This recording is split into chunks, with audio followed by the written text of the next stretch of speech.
Hello, Westie family, and welcome to another episode of the Westies and Besties podcast. I'm delighted to introduce you to a partner of ours that I've been working closely with for the past 12 months.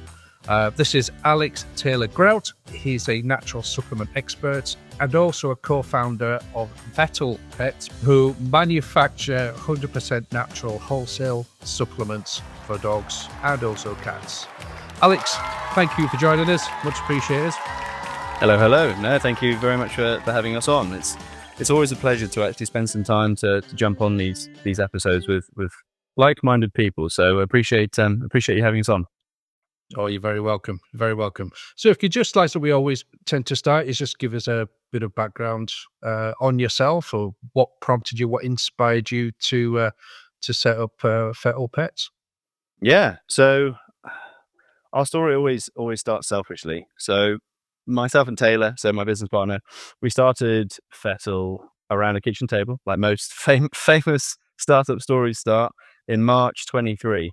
And it basically came to a point where I had just got my first dog, so Winnie, who is my lovely red-headed Cocker Spaniel.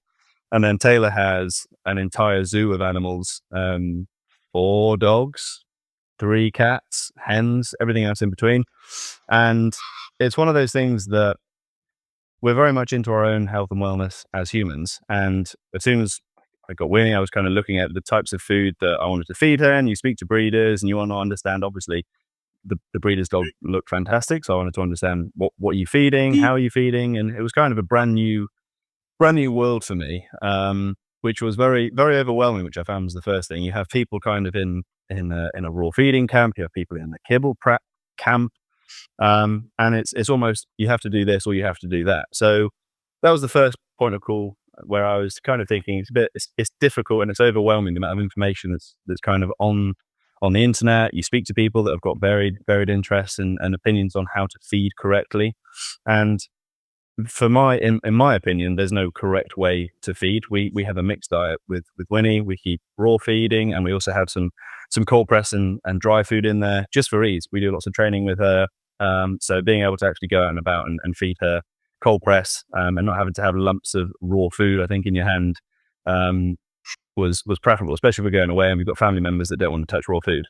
Anyway, it kind of led us down to the route of, I say, complete nutrition and understanding, are we feeding everything that we can do for Winnie? And again, Taylor, the same for his fleet of animals. And it kind of came down to the fact that we're very lazy people, but we have a huge passion for nutrition. So trying to have some form of product in a format that allowed us to be lazy whilst also giving them the best food possible was kind of a bit of a light bulb moment for us. And we didn't really see anything else in the market that ticked the boxes that we wanted ticking. So clean ingredients. And I think that's the first thing for us as humans. We're looking at the back of the pouches or anything that we're consuming. We want to know what's going inside our food. And we're not saying, I'll have a pizza or a takeaway or whatever, but I'm doing that with the knowledge that not everything I put into my body is going to be amazing. But if I can do 90% of my life looking and understanding what I'm putting into my body and why, it was kind of bringing that same ethos and putting it into the pet space. And no matter, because of the world we live in today, supplements, toppers, ingredients, whatever you want to call them, they shouldn't need to exist, but they do because of the lifestyles that people live, whether it's convenience, whether it's accessibility, budget, it's time. So supplements and toppers are there almost, they fall into the routine without it necessarily, and you don't really need them. So in a perfect world, we wouldn't need to exist. You could go out, let your dogs and cats off a lead, and they would just go and catch whatever food they wanted to, and they're carnivores. So being able to live a life that they're in charge of the food that they want to consume. But the reality is, we need to step in and keep nutrition as a front call for people to actually have what they need to keep on going. So yeah, a long whistle stop tour around on where we started, but for us, it's just being able to create something that we selfishly wanted ourselves. Fair play, well put. Yeah, excellent. So in terms of where you all started, the idea, the concept started around a kitchen table. So How did it progress on from there? And how did you move into premises? And how did you get the machinery? And how did you source these? Yeah, there's a lot more to it. You make it sound There really is. easy. There is. Like everything, I mean, Taylor and I are not from vet or nutrition backgrounds by any means, but we both have a keen interest, and Taylor is the main man behind the scenes, doing everything that goes into what we create from a product perspective. So we very much started with no clue, just a desire to create something out of nothing, and it started with goat's milk. So goat's milk was kind of our first product that we launched. After quite a lot of research in terms of so again, we do lots of exercise with our dogs, and hydration and performance and recovery was almost one of the first things that we kind of looked at. And if you grew up on a farm or in the countryside, lots of farmers used to give their dogs ewe milk. So ewe milk again is one of those easily accessible, very, very affordable, especially if you were on a farm and you had animals of your own, that you could quickly give them something that was full of calcium, protein, help them recover, and was really good for performance. So we kind of started our research around how we could bring that to market, and we pretty much just started. I remember going on Facebook Marketplace. We had no money to our name and literally bought these stainless steel tables for £300. And I had a credit card from another business that I had at the time, literally to get our first order, and of buying 25 kgs of raw goat's milk powder. And we just figured the rest out. We had Amber, so Taylor's fiance, draw illustrations for our first round of packaging, and all of our packaging now is still done by the illustrations are done by Amber, and then we have Emma that has now made them really, really lovely. And we had, honestly, we didn't have a clue what we were doing, not a clue. So we bought pouch sizes which were way too narrow, they were way too small. When we did the first production run, they were pretty much bursting at the seam. We sent out the first orders, and we had probably 60% of them that burst in the post because they were way too full. And you might have some listeners that are customers of ours or saw us when we first launched, and I'm sure they'll be able to appreciate some of the downfalls that we had starting off early on. But you've got to go through all these motions to do it yourself. And I think that kind of leads us back to why we manufacture and why we decided to take it in-house, was because we just like control, and we like to know. You have to remember, we're doing this selfishly. We're doing this for our own dogs first before anyone else. So if it's not right for us and our own animals, we're not going to put it out into the market. And we've had that a number of times with products that we wanted to launch and didn't in the end, because the quality of that product wasn't hitting the expectations that we had. So yeah, we like control, but we like to be as close to the products, the ingredients, the process as we can, because then we know what leaves us is the best possible version that it can be. And if it's good enough for our animals, it's good enough for everyone else's too. Fantastic. And since then, you've actually expanded quite rapidly. Yeah. It's been an interesting learning curve, I think, with growing the company and the pitfalls that come with it. Firstly, we're bootstrapped, so we don't have any external funding. So being able to actually build up enough cash reserves to be able to grow our manufacturing facility, and we moved into our new place here in March. So it's just been one of those things. We just had to work incredibly hard and quite smart in terms of how we launch new products to our customer base and our B2B partners, because we started the business very much through our stockists, because we didn't have any money to do advertising. We threw together a basic website. We couldn't afford any agencies to do anything. So we spent hours and hours and hours and hours in the first few months just building a huge database of all the independent stockists, all farm shops, anyone that supported our mission for natural whole food supplements and toppers. And we just reached out to all of these people. And in the first 3 months, we had just over 150 stockists that were signed up with us to place orders. And that gave us the initial cash injection to be able to fund the first bits of the machinery and fund the first production runs, and to fund the raw ingredients that we needed to actually get to where we are today. And we've almost done the exact same process as we've launched new products and as we've kind of expanded the team, just to try and grow through our own reserves and our own means to get to the place where we are today, which again, it might look really glamorous on the outside that we have this production facility and we've got all this brand new machinery, but it's incredibly hard. And I think we're at the stage, any business that hasn't been around for 5+ years, I think, is in this danger zone of we just need to stay alive, do the right things, and if we can stay here for long enough, I'm sure it'll all be worth it in the end. So yeah, it's been a challenge to get to where we are, and we're certainly not out of the woods yet, but we're loving every moment and learning lots. Well, it's true what they say. It's hard to do the right thing, you know. It is, and for some for some reason we've decided to take the hardest route. I think of, yep, we're going to do everything in house. We're going to manufacture. We're going to do our distribution and fulfillment in house. We're going to grow the team to this size. But to be honest, you say all these things, and yes, it is hard, but I wouldn't change it for anything. I think the culture that we're building in this place is something we're incredibly proud of, and the people that we've got here, I think, make it all worthwhile instead of just being stuck behind a screen all the time and not being able to talk to anyone. And it feels like the right way to do it. Yeah, short-term discomfort for long-term gains. Exactly that. And I love it that you're family orientated as well, because we've known each other for a while. We've seen each other at exhibitions, and your brothers on the stand is all chipping in, and the Taylor's fiance is all chipping in, and I love that. I love that sort of close family unit that you have, which again is probably another unique selling point. But it means that you're just all on board. You're not one of these faceless corporations who are doing it purely for the profit. You're doing it for, like I said, for your own dogs first, selfishly, great. But if that benefits other dogs, then even better as well. So exactly, and I think it definitely stems true to our kind of values as a business.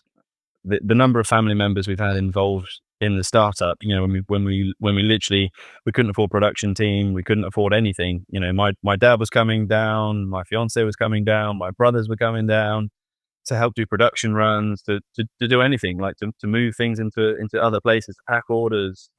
So I think having that community is a huge part, which again, a lot of people externally don't ever see that side, because it's very hard for us to be on cameras all the time and do videoing and filming. But it's something we are trying to put more content out there.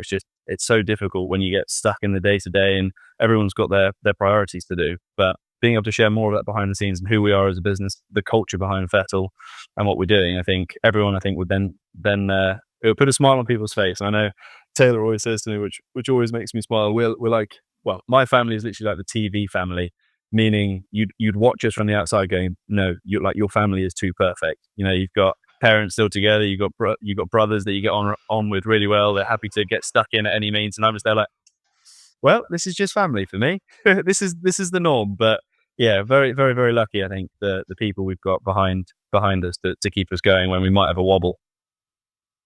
Great. And how many staff has you've actually grown into now then?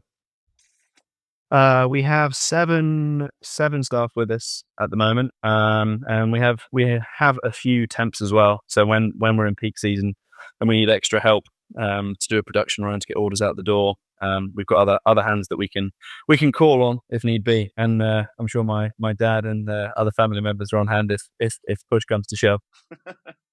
Brilliant. The reason why I asked that as well, Alex, is because of the growth of the natural supplement space, basically, and how people are. There's a certain sort of knowledge gap, but there's companies like yourselves just getting out there, telling your story, educating people about the huge benefits of going natural rather than synthetic, and what ingredients should be in and what shouldn't be in there. So if you could just walk us through the sort of the response that you've had since, and the demand that you're actually seeing yourself from somebody who was actually immersed in that space. I mean, it's really interesting because you have many different buckets of customer, and this is something we found really, really interesting as we've been growing. You have our, I guess, evangelists that were with us from day one, that champion kind of raw feeding, natural treats. They're critiquing every single ingredient that goes on the back of the food, supplements, everything that goes into their dog's meals. And you then have this other divide of people that want the best for their dog or cat, but they don't necessarily know where to look. So I think the first point of call is, for us, everything we try and do is just around education, because it takes you 5 to 10 seconds if you're in a supermarket, if you're in a pet shop, just turn over the pouch and actually have a look in the ingredient section, top right corner, and just see what's in it, because 9 times out of 10, if there's something on there you can't pronounce, you can't read, and it looks like a science experiment, chances are it's not actually the best thing for your dog or cat. So for us, the whole ethos behind what we started with in our product range was just one whole food ingredient that's 100% natural, and you can see exactly what it is. So, for example, goat's milk. The back of the ingredients, and the only thing that goes into that product is 100% goat's milk.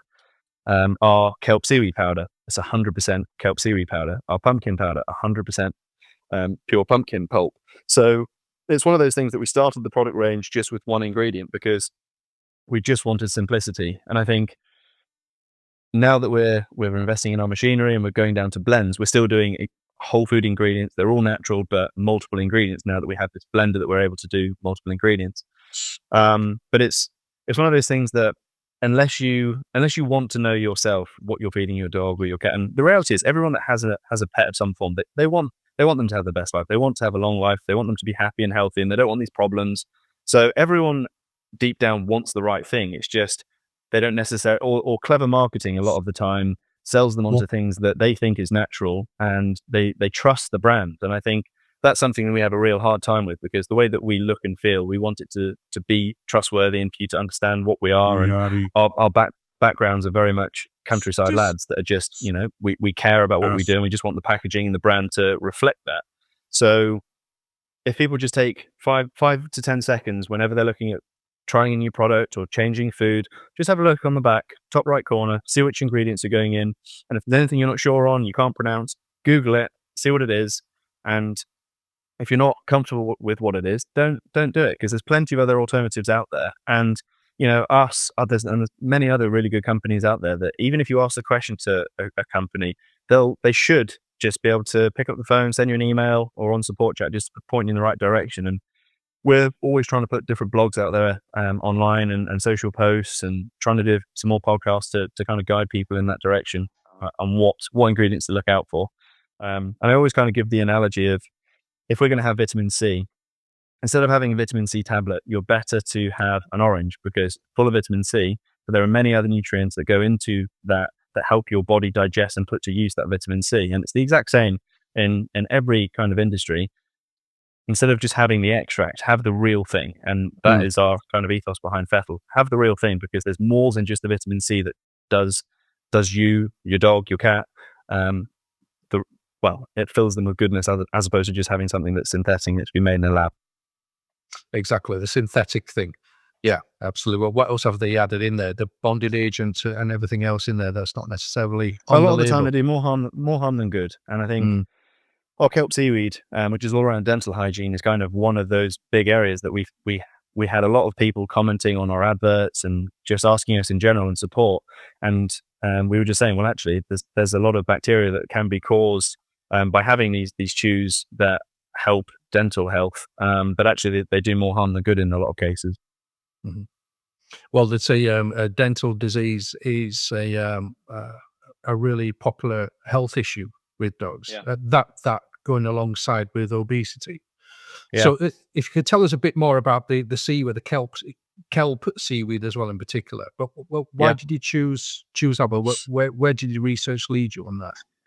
Yeah, so again, a very big problem or challenge for many dog owners, I think, is bad breath. So it kind of stemmed from, again, selfishly, how can we fix what's going on in the mouth? And a lot of it does start with the diet. What's going on in the microbiome, what are you feeding, how's that impacting the rest of the bacteria in the mouth?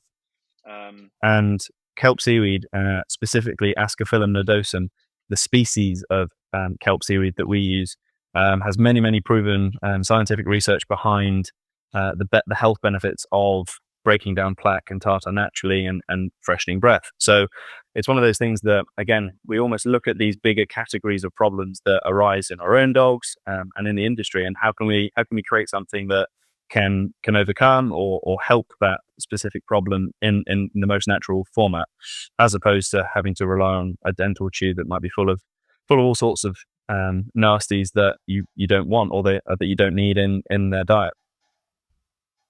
Yeah, good point. And with those sort of they claim they're natural, but then what's the effect that it has in the microbiome in the digestive system as well. Which, going on to digestion, you do a very popular, but pumpkin is now very, very popular at the moment, Yeah. and it's we used to use it on our Westie as well when it was like constipated.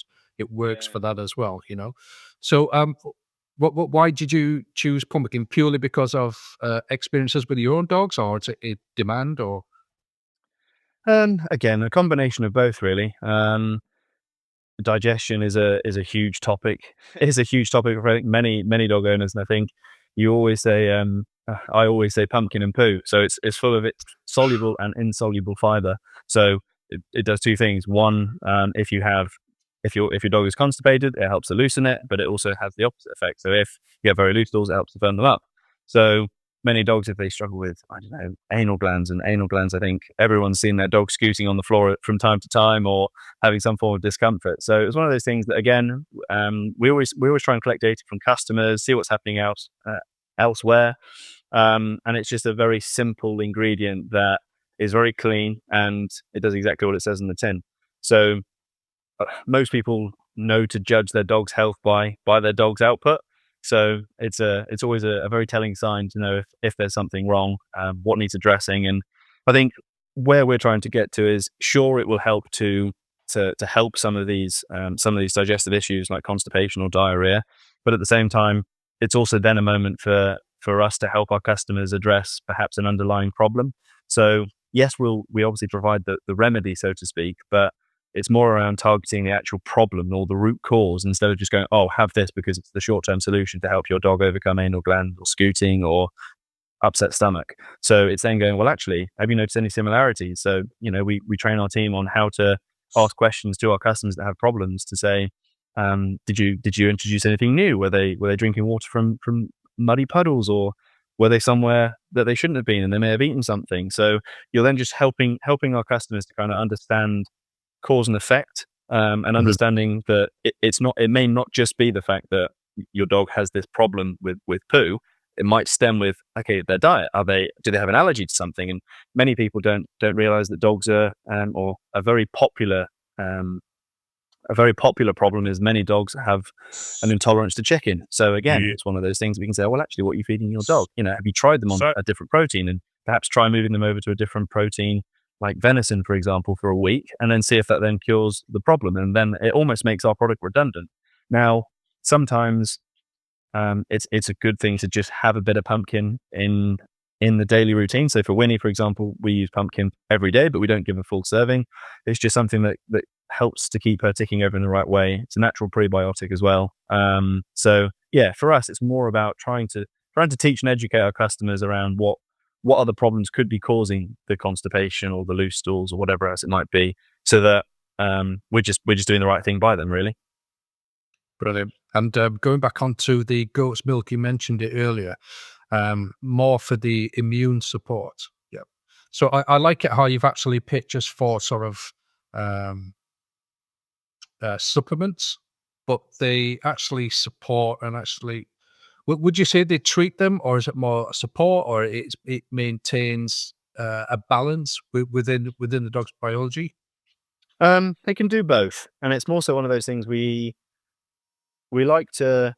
So, for example, goat's milk is a very popular one for dogs that are out and about and doing activities, because it's a great form of hydration, and many dogs and cats suffer severely with dehydration. So being able to give them something that, again, natural prebiotic, but it's full of calcium, it's full of protein, and it tastes incredible. It's one of those things that no matter where you are where your dog is in their life cycle, or even your cat, it can complement their daily routine. Even if you're using it as a treat, it's just something that people say supplements or toppers, but the reality is it's just a clean ingredient. It's just an ingredient that you can add to their meal. You can feed it how you like. They're all powdered. You can add water to them. You can freeze. You can bake with them. So it's entirely up to you how you want to use the products. But it's just one of those things that you can encompass into the daily routine. So again, Winnie is an example. She pretty much has goat's milk, kelp, pumpkin every day. She has our new joint support, which is literally just finally launched now and again. And then good timing, we've literally just launched two brand new products. exclusively with our trade partners actually yesterday on nettle powder for allergy support and also our calming supplement. So we tried to have the calming supplement come out for bonfire night, but sadly we weren't in a place in the production side to be able to hit that. But lots of exciting things coming. Awesome. And the anxiety, is that to come out for New Year's Eve, or is that something planned for So that early next year? our calming support, again, it's just launched yesterday with our stockists, and it'll be available to all of our direct consumer customers sneak peek over Black Friday, Cyber Monday, so a couple of weeks away. So yeah, we've had a lot of interest around that one, and again, that product came to life through one of Taylor's dogs that was a rescue, and very highly wired, very highly strung, and it was one of those things that Taylor and Amber, they wanted something that didn't sedate Finch, didn't take away his personality, like a lot of tablets or drops or chews do, and it has a goat's milk backing. So we know that goat's milk is one of our flagship products, and we found that when speaking to lots of customers, they were using our goat's milk as almost the tasty part when having to give treats, when having to give tablets or medication. So we thought, that it's a perfect ingredient to add to the calming blend, along with some really other fantastic ingredients like passion flower, lemon balm, ashwagandha, reishi, and valerian root. So it's a really potent but not numbing calming support, which we're really excited to launch. Would you suggest having that in their diet on a regular basis rather than just on the build up to the fireworks display nights? It's almost case by case basis. It really depends on the dog, and in all cases there's never a one size fits all. So if you know, for example, your dog is very highly wired and they just need something to keep them at ease, then yes, definitely use it daily to help calm them down. But it's almost one of those things, again, we never want to try and recommend using a product to cure a problem. It's more so to use alongside other things, like if you're doing any behavioral therapy or training to help to actually calm them down and get them used to certain situations. So never use it as they've got this problem, I'm just going to give them this calming support, because then you might end up actually overdoing it and causing other issues. But it's definitely something that, again, if you've got a party coming up or fireworks night or lots of friends coming over or whatever else is going on, and they just need to take the edge off just to set them at ease, then it's almost the perfect remedy to give a day before, or even introduce a few days before, a week before, just to kind of bring their cortisol levels down. Very good. And in regards to all the ingredients that you have, are they sourced locally, nationally? Yeah, very good question. So like everyone, I think you have this romantic idea when you start a business that you want it to be all UK made. You want everything to be here. We want to hand grow everything. We want to rear our own goats and keep everything nice and rosy. But the reality is, from a quality of ingredient perspective, the UK doesn't offer the best, funnily enough, even though there's this perception that the UK has the best quality of everything. So for us, we had this real debate in terms of where we stand from a sustainability, eco-friendly perspective, business or quality of product. And we chose the latter because in our eyes, the best thing that we can do as a business is to give our dogs, cats, customers the best chance of having proper products that do the best for them. So we go far and wide from, again, our Kelp seaweed comes from Scotland, but then we have suppliers all over Asia, all over Europe, for various ingredients, because for us, we would rather get the best quality raw ingredient than worry too much about the sustainable credentials, which again is something we'd like to obviously improve, but the most important part for us is the quality of the ingredients that we use. Yeah, fair play. And in terms of the demand that you're actually noticing and experiencing yourself, people more inquisitive in regards to where the ingredients are sourced from, etc. Did you find that your customers are more knowledgeable than what than we were as a consumer some years back, for example? Definitely, I think you can't hide things from your customers, and you shouldn't. There's so much access to materials online now, and there are so many forums. There's so much information you can get using ChatGPT and AI. There's just so much data and information out there that you'll only ever do yourself more harm than good by hiding things. So it's one of those things that, again, we have customers ask us where are things sourced, where do things come from, and we tell people openly and honestly, because it's then up to them whether or not they like the fact that we source the best quality ingredient from all over the world, or they don't, because of the environmental impact that has on shipping goods over to us. So the best thing that we can do is just give honest answers to people and let them make their own decisions. And so far, so good. So it's one of those things. It's a very tricky way up, but never try and pull wool over your customers' eyes, because access to information is only ever going to increase. And I like it as well that you do ask them questions, because they could be thinking something's causing a reaction to something, but they might not have actually thought about it. Could be a diet, it could be something else. Precisely. It could be external factors. It might be something behavioral. It might be, I don't know, they've got in contact with a substance on a walk that they didn't even pay attention to. So there are so many external factors that go into, I think, everything to do with behavior. And for humans, we're no different. You know, if you've been in an office and someone shouted at you, you might be put off for the rest of the day. But if you weren't in that environment, a dog can't tell you, oh, I was shouted at today, and this is why I'm feeling like this, and this is why I've got soggy poos. So it's there's so much more than just kind of, oh, my dog has this problem, you need this solution.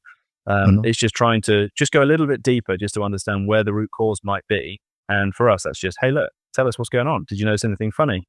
And then if it's something that they just need something to add to their diet, because, hey, look, I just want the best for my dog. I've heard this is really good for maintaining good dental hygiene. Sure, add the Kelp seaweed into your diet on a daily basis.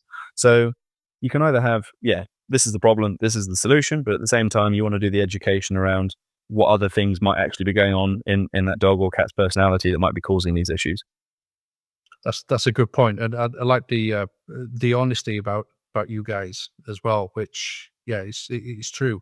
So I think it's also with a supplement, it's just a supplementation to something else that you should be doing with your dog. So if you're going back to the dental disease and the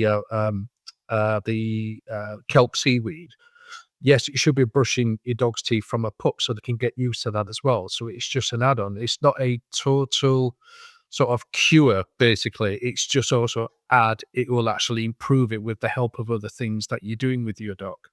Exactly. It just helps when the anxiety as well. Yeah, you should be introducing them to a low volume fireworks or construction sounds or something like that, so they can get on with their day-to-day living, eat their food whilst that's in the background, rather than a maintenance thing where you're locking the windows and the doors and closing the curtains and putting the TV up loud, so you're distracting it on the fireworks night itself.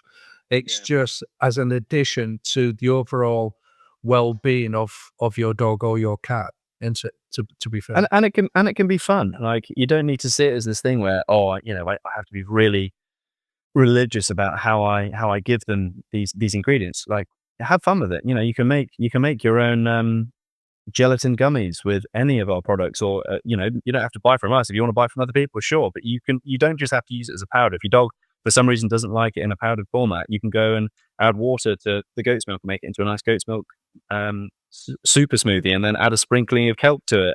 You can make frozen treats with it. There's all sorts of different ways that you can get creative with it, and that in itself we found is a really nice way to improve the bond between the dog and the owner, in terms of, you have your dog sat by your feet and you're in the kitchen preparing, I don't know, some pancakes, or you're preparing something, a super smoothie, goat's milk and pumpkin and a bit of sprinkling of kelp or something. Your dog is just seeing you preparing all this stuff, and it kind of just improves that bond between dog and owner, which might seem stupid. And it's something that, again, I can't be bothered with any of that sort of stuff, but it is very much one of the things that, the more things that you do together, it kind of improves that relationship that you have with your dog. Yeah, good point. And so, of what you haven't really, this is quite a new space you've been in. So, what's the most rewarding part about this journey that you're currently on at the moment, Alex? Very good question. I think reviews is always a fantastic place to start, because we obviously do this selfishly for our own dogs.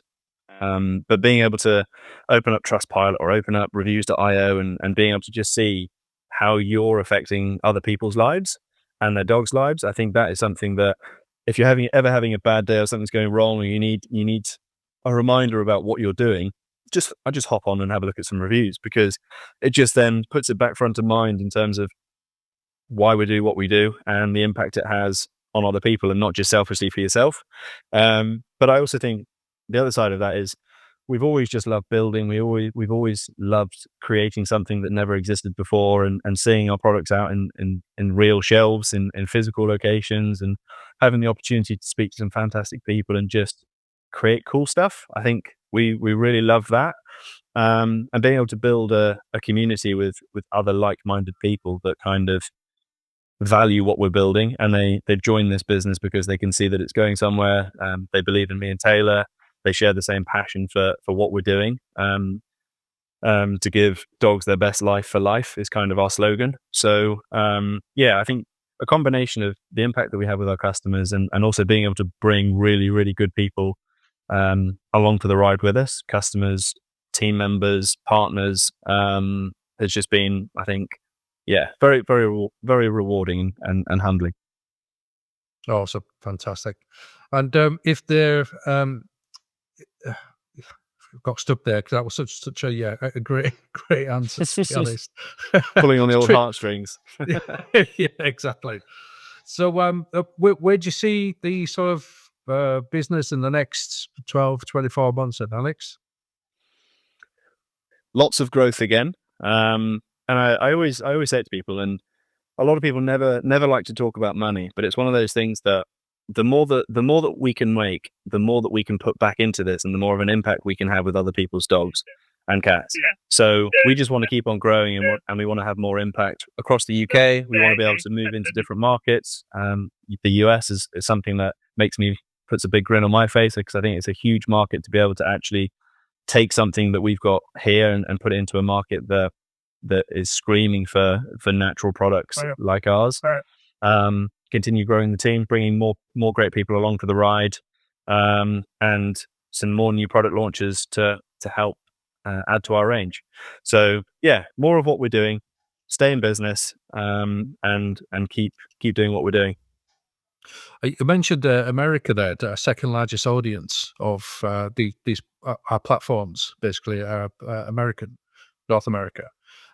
Do you already have like a customer base over there?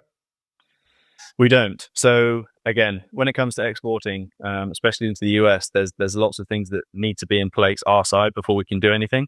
So it's one of those things that we really want to look at some point next year, depending on what happens. So it's all, again, it's a trust thing as well. It's finding the right partners that can help us launch over there, and have all of the red tape basically in place for us to be able to sell over there. So once we've crossed that bridge, I think it will be a fantastic place for us to be over there. And for your listeners that are on here, please do send us an email, so we can know if you actually do want what we have to offer, and that'll give me a kick up the backside to actually make it happen much quicker. So it'd either be you ship from UK over there, or perhaps maybe you get a facility over there, etc. I think to start with, it'll be a case of we'll manufacture from here, and then we'll work with a partner that will fulfill and distribute our products. But I mean, the grand plan, like everything, will be to have a manufacturing facility in each of the locations that we are. So a US manufacturing facility, and then being able to actually distribute it from our own facility over there as well, which would be the big picture plan. Brilliant, fantastic. So, is there anything else you'd just like to add to our audience? I think you already have a very savvy audience, but I just think it's one of those things that never think there's a stupid question, because if you feel like you should be feeding something a certain way, it never feel like you need to second guess yourself if you want to speak to someone that is more authoritative than you. Just to kind of give yourself peace of mind, because you might find something on social media, you might hear something from one of your followers, or another authoritative figure that is kind of saying something. But if there's something in you that says, I'm not quite sure on what that person said, don't second guess yourself, and just kind of search for other ideas, search for other resources, use AI. There's so many different ways that you can kind of figure out come to your own conclusions and find the right answer for you. Because again, everyone's dogs and preferences are different. So there's no one size fits all when it comes to diet and nutrition. They can also subscribe to Westies and Besties magazine, which we did an article on there. You did an absolute fantastic article in there, Alex. And we got you on our latest edition of Bulldogs Labradors as well. Good. It does actually, yeah. No, it's fantastic. And it can find us on our website. They can find more information on your website. You have FAQs on there as well. Yeah, we do, FAQs. So again, if you want to send us a message, if you want to learn more about us, just go to fettlepets.com. Again, you can find us on Instagram. Our handle is Fettle Pets. And yeah, we'd love to speak to as many of you as possible. Brilliant. Excellent. Alex, it's been an absolute pleasure. Thank you very much for your time. It's great to hear what you guys are doing. You've been here since 2023. You've expanded into bigger premises. You've got new product launches coming out, all absolutely natural. It's brilliant that these products and companies and people like yourselves out there are actually in it for the right reasons. So salute you. Fantastic work. Keep up the great work. And to our audience, as you are aware, that Westies and Besties, we're more on the natural and the holistic sort of side of things. Hence why we've teamed up with Alex and Taylor and the rest of the team at Fettle Pets. They share our values, morals, and principles. And I think in today's world as well, in society, that is somehow lacking somehow. So you just got to plant your flag in the ground and say, this is who we are. This is what we stand for. And we're proud and honored to be working with people like Alex Taylor and the team at Fettle Pets. So check them out. Have a look. If you're not too sure about, as what Alex has mentioned as well, go and have a look on his website. There's information there. Reach out to them. These guys are really great. They're very honest, and we're proud to be working with them. So if you've got any other questions, feel free to send them over to us. We'd be more than happy to send them over to Alex. Perhaps it'll be him and his team be able to answer those. We can put them on a blog, or we can invite Alex around to answer those questions for you guys. No problem. Alex, again, mate, I don't want to keep repeating myself. Thank you very much for your time. I know I do. Yeah, you're more than welcome. It's been a pleasure. Thank you very much for having us on. And again, maybe we'll be on here again in a few months' time on another episode doing a roundup. Absolutely. Alex, thanks again, mate. All the best. Take care. Hi, we hope you loved today's episode of the Westies and Besties podcast. Don't forget to subscribe, like, and comment, and tune in for the next episode. Now, if you'd like to be a guest, please feel free to contact us on the details below, as we would be delighted to share your story and to meet your Westie.